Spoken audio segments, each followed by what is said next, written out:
Bonjour à toutes et à tous, nous nous retrouvons enfin pour faire un projet home déco avec la box scrap du mois de mars, basée sur cette magnifique collection Nature Spirits. Alors, j'ai d'abord décidé de trier les feuilles qui me plaisaient le plus et les feuilles qui me plaisaient le moins. Dans ce qui me plaît le plus, vous avez ces feuilles-là, vous la reconnaissez, je m'en suis déjà occupée, mais vous la reconnaissez à peu près. Celle-ci, celle-là, j'aime beaucoup cette petite chute de plumes ici. Cet effet parquet, je vous en avais parlé en la présentant. Les plumes ici, les plumes encore ici. Je pense que c'est surtout cette partie-là qui va m'intéresser. Et les boutons. Voilà les feuilles qui me plaisaient le plus dans cette box et que j'ai décidé de mettre de côté pour ce premier projet. Les feuilles qui me plaisent un petit peu moins, c'est pas qu'elles me plaisent pas du tout, mais en plus ça tombe bien parce qu'elles sont toutes dans la même tonalité de rose. Donc je pourrais les utiliser dans un autre projet. Ici, j'ai donc décidé de déchirer. Alors là, j'ai enlevé juste une toute petite bande. Juste pour qu'on ait l'effet déchiré en fait, j'ai enlevé à peine 2 mm, voilà, pour qu'on ait cet effet de déchiré ici. Et du coup j'ai déchiré de l'autre côté de cette couture de lacet à peu près à équidistance, voilà. Ça va venir en haut comme ça. Et donc comme c'était trop court, ici j'ai fait un petit carré dans le morceau qui restait pour venir mettre ici et faire le raccord. Ça va être à peine collé, c'est-à-dire que je vais mettre, et je vais laisser le blanc d'ailleurs, je ne vais pas passer d'encre distress ici pour ce morceau, je vais mettre juste un filet de colle en dessous en fait du milieu de la couture. Et je vais m'inspirer exactement du décor de la feuille, c'est-à-dire que je vais moi aussi faire un petit tressage. Et ah oui, je vous dis pas là, mais je me place sur un mat board. Alors c'est une toute nouvelle matière que je mets sur que j'ai reçue vendredi après-midi, donc c'est il y a 3 jours. Hein. Et c'est comme du carton 1,5 mm, comme du carton bois 1,5 mm, sauf que celui-ci il est contre-collé avec un papier de couleur. Dans les lots, vous avez 10 cartonnettes, et vous en avez 2 de 5 couleurs différentes. Alors il y a du beige, du gris et du noir, je crois, il y a ce marron là, et voilà. Il y a du blanc aussi. Voilà. Je me dis qu'en haut, j'aurais dû faire le petit effet déchiré aussi, mais maintenant, ça va être un peu tard, c'est déjà collé. On va se débrouiller après pour faire au moins blanchir ce papier. Ensuite, il va falloir s'équiper d'un outil pour percer. Alors, vous avez plein de solutions pour percer. Bon, même si c'est de la cartonnette, un outil à pose d'œillet traditionnel, il pourrait peut-être le faire. Je sais pas comment je vais faire quand même là-haut. Sinon, vous avez une crocodile Big Bite, mais bon, elle coûte cher. Moi, j'en ai une, mais je l'aime pas, la mienne, donc je m'en sers jamais. Elle est en haut d'une étagère. Sinon, vous avez la perceuse.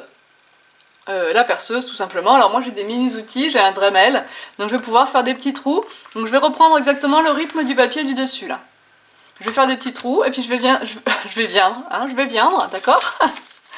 Je viendrai après lasser mon ruban rose dedans.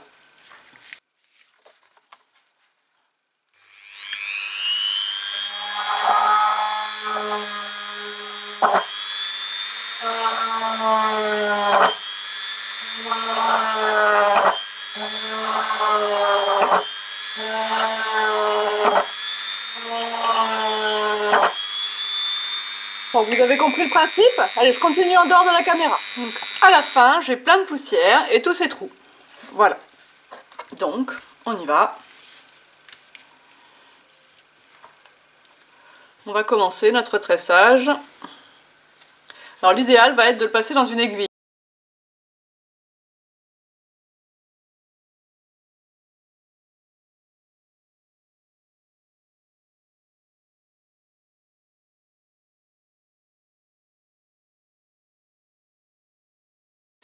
Alors ici, nous allons fixer des plumes. Pour ça, il faut faire chauffer le pistolet à colle chaude. Pendant que le pistolet chauffe, nous allons préparer une grande pochette que nous allons mettre ici.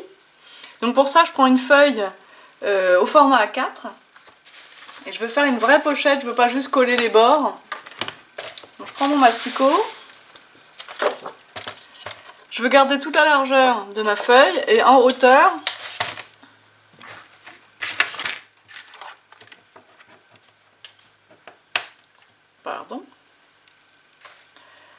en hauteur, je voudrais que ça fasse à peu près 6 cm. Donc, puisqu'il me faut une pâte de collage, je vais prendre 7 cm de haut.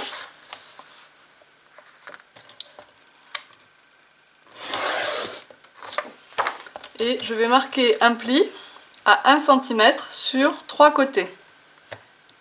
Alors moi, vous le savez, je préfère utiliser ma bille à gaufrer dans le massicot pour marquer les plis, mais bien sûr, il existe des lames de ce massicot Fiskars, elles sont noires, pour rainurer, si vous préférez.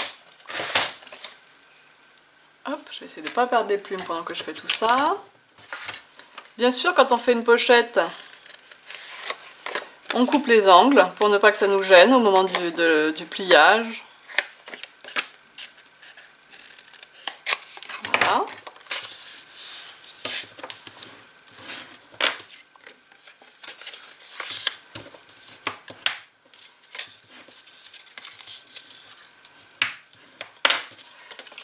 Voilà, et ici je vais pour le coup passer de l'encre marron parce que je ne veux pas du coup qu'on voit le blanc. Donc je prends la plus foncée que j'ai, c'est-à-dire la Ground Espresso.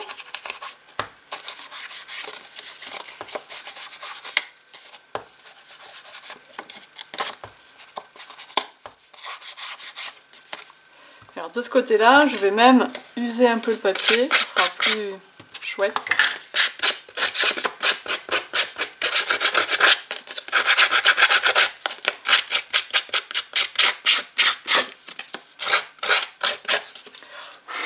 Ça fera un effet un peu plus raccord avec le reste.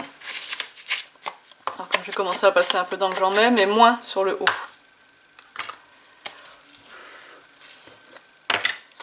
Mon pistolet à colle n'est pas tout à fait chaud, donc j'ai le temps de coller ma pochette. La colle est là.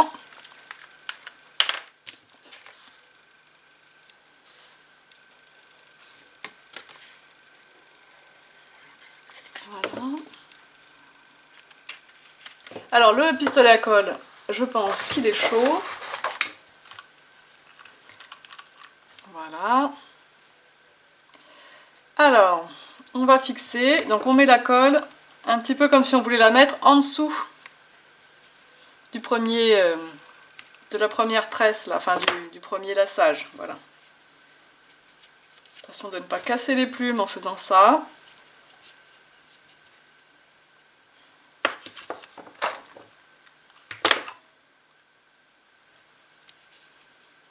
Hop là. Oups. J'ai un bébé plume, moi. Alors j'avoue qu'on n'était pas tous égaux hein, devant les plumes qui étaient fournies dans le kit, ça, je le sais. Et voilà.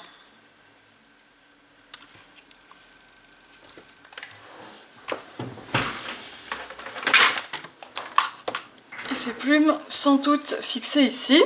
Et j'ai mis le petit bouton en bois pour cacher finalement le tas de colle. Donc je sais qu'ici, normalement, j'ai 6 cm. Donc 5,5. Et vous avez remarqué que mon papier n'est pas assez long pour faire toute la longueur. Donc je coupe 2 fois à 5,5.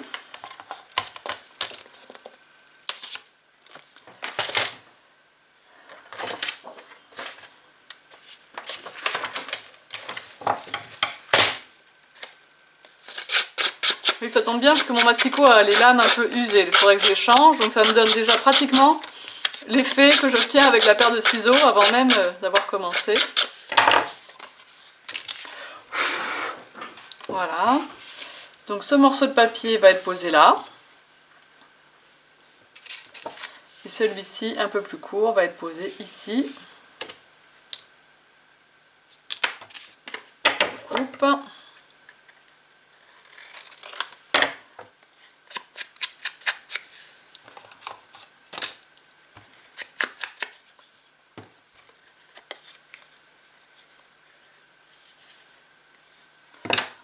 Je colle d'abord le petit carré du raccord.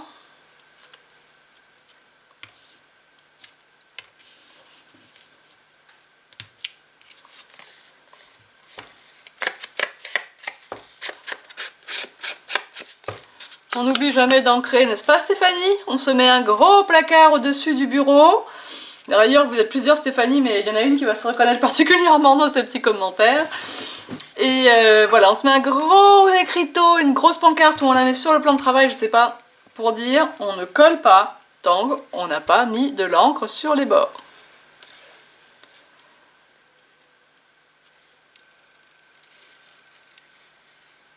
Hop. Et je prends soin de ne coller que sur 3 côtés, parce qu'on va pouvoir se faire une petite tirette là, rigolote, pour faire apparaître l'escargot. On va la faire. On va la faire de 10 cm. Allez, 11 cm. Donc, qui dit 11 cm de pochette dit 13 cm à couper pour penser aux 2 pattes de collage. Et en hauteur, on va refaire 6, donc en fait on coupe à 7 puisqu'on a une patte de collage dans la hauteur. Et je recommence, donc je me place à 1 cm pour marquer un pli. Un pli. Et un dernier. On coupe les angles des pochettes.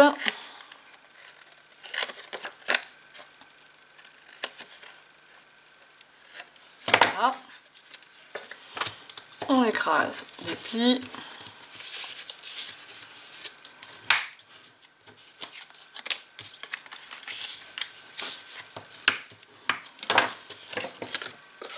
On gratte les bords.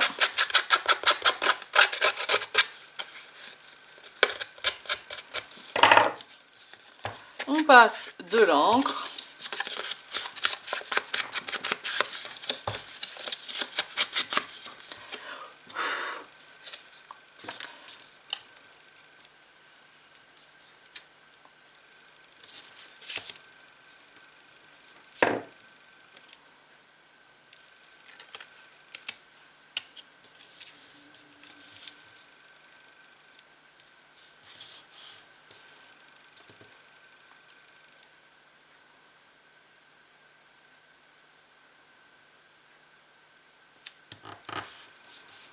Voilà.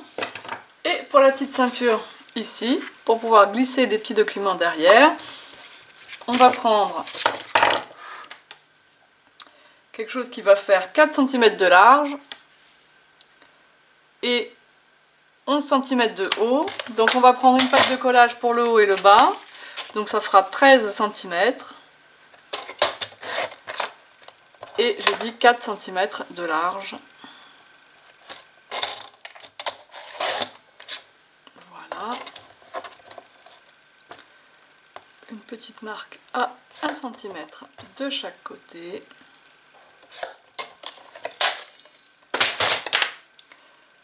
On marque, on coupe les angles des pattes de collage.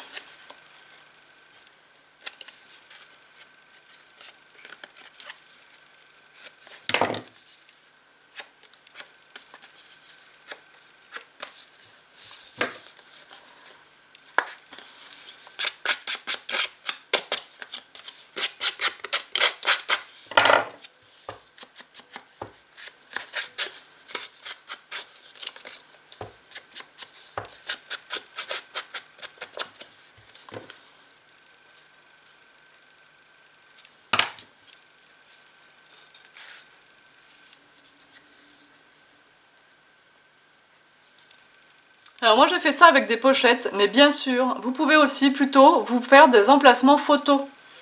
Enfin, j'ai fait ça parce que ça va être pratique, ça va être sur mon bureau, bon voilà.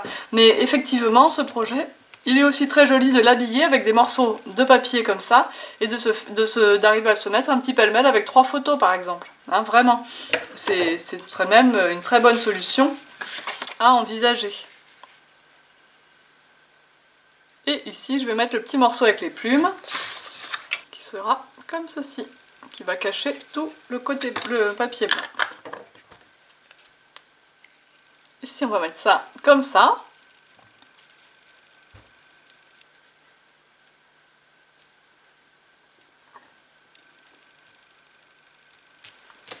Alors, je vais utiliser... Donc, j'ai fait une petite bannière avec un die MFT. Je place mon escargot bien comme je veux. Voilà, comme ça. Je referme ma plaque. Je vais maintenant pouvoir ancrer mon escargot. Hop. Alors j'utilise ici une encre MFT, mais une dye, une premium dye ink, mais elle donne de très jolis résultats en tamponnage. Par contre, comme là le tampon est neuf et l'encreur est neuf, peut-être ça sera pas parfait. Oh, et si, pourtant. Et je prends une deuxième nuance pour mon encre, et je décide cette fois de ne faire que les petits pois, les petits ronds de mon escargot, et hop, une toute petite partie du haut de ses antennes. Et je replace, et je retamponne, et j'ai comme ça très facilement obtenu un ancrage à 2 couleurs, et voilà. Vous voyez bien que ça peut pas être réalisé mieux ou plus facilement. Je vais zoomer un peu pour que vous voyez bien le tampon obtenu. Voilà. Donc ça, c'est aussi tout l'intérêt de nos presses de précision. Je prends ça et je vais le mettre ici comme une toute petite décoration, comme ceci. Alors je trouve que le fond de mon étiquette est un peu trop blanche. Donc pour ça, je vais éviter de prendre de l'encre encore, ce que je vais baver un peu sur l'escargot, sinon je vais en mettre un peu trop. Donc je vais plutôt prendre un crayon de couleur. Donc j'ai la chance d'être pas mal équipée. Donc pour cette fois, je vais prendre des pastels. Et vraiment essayer au crayon de couleur, peu importe ensuite. Je suis pas en train de vous dire que si vous n'avez pas de pastel, vous n'arriverez pas. Hein. C'est pas ça du tout. Donc je vais crayonner un petit peu comme ça, doucement.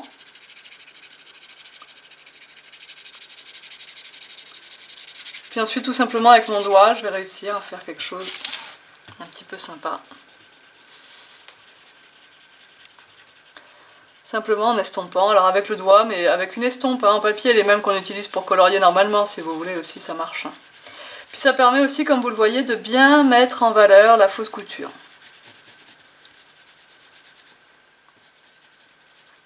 Donc ça, si jamais ça vous intéresse, ce sont des feutres Pitt Faber-Castell encore, hein, parce que moi je suis fidèle, j'ai une marque qui marche, je ne m'en sépare pas. Et voilà, et comme ça on a quelque chose d'un petit peu ombré, d'un petit peu doux, sans avoir forcément encore sorti ses encres distress.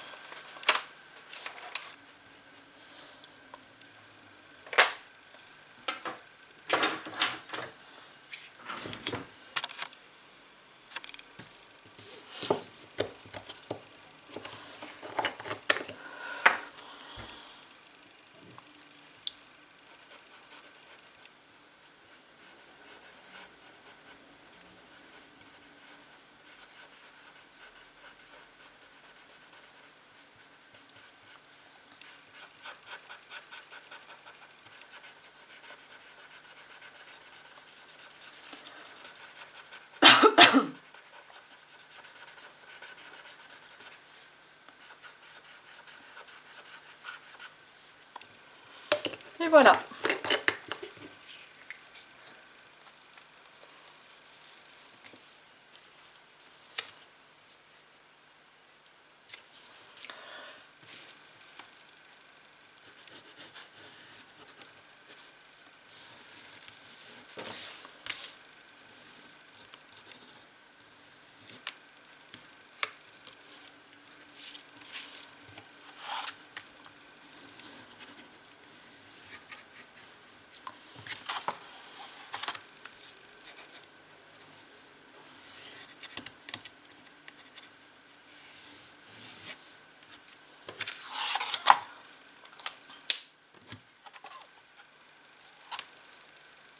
Voilà, et donc dans cette... je pourrais ici caler un petit papier, ici, ou des photos, ou des papiers. Donc voilà, mon projet, mon premier... Oh, pardon pour le fil, je pense qu'il y a depuis le début, je ne me suis pas rendu compte. Mon premier projet avec la box scrap du mois de mars, j'espère que ça vous plaît. Je suis en train de me dire qu'ici, une petite étiquette serait la bienvenue. Je voulais pas forcément non plus la mettre complètement à plat, mais j'avais pas une bande assez longue. Sinon, on peut replier aussi les bords de son ruban comme ça. Regardez voir, on va essayer. Hop, là on marque un petit pli. Là un autre. Et on fait pareil ici. À peu près à équidistance. Je ne fais pas trop long parce que je pense pas avoir suffisamment de place. Voilà. Et voilà. Maintenant, je peux coller ma petite banderole comme ça.